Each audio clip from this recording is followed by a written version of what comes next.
In today's video, I'm going to teach you how to build a Slack/command workflow that summarizes channel conversations with Claude and posts a clean ephemeral report.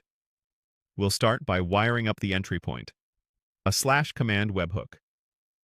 When a user types something like /summarize in Slack, Slack sends a signed request to your webhook URL. Your workflow listens for that event and treats it as the trigger.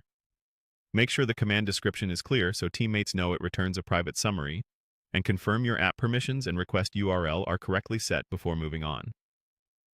Right after the trigger, the workflow parses the incoming payload. Here you extract the freeform text, the user and channel IDs, and the token Slack includes for authorized API calls. Structuring these fields early makes the rest of the workflow simpler. It also helps to validate required values and trim extra whitespace so you don't pass messy inputs downstream. Next, you fetch the most recent channel messages. Use Slack's Conversations History API with the channel ID and token to retrieve the last 20 messages. This keeps the summary fast and focused while giving enough context for a useful overview.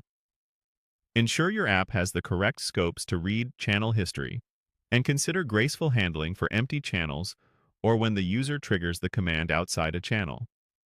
With messages in hand, prepare a clean prompt for Claude.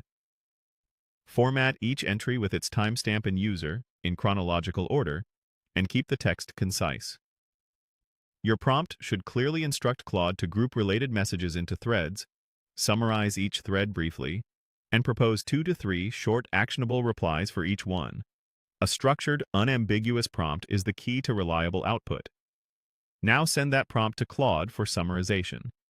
Keep an eye on token limits, set reasonable timeouts, and consider a slightly conservative creativity setting to maintain consistency. The result should read like a digestible meeting note, organized by thread, with practical reply ideas. Once you have the summary, convert it to Slack Block Kit.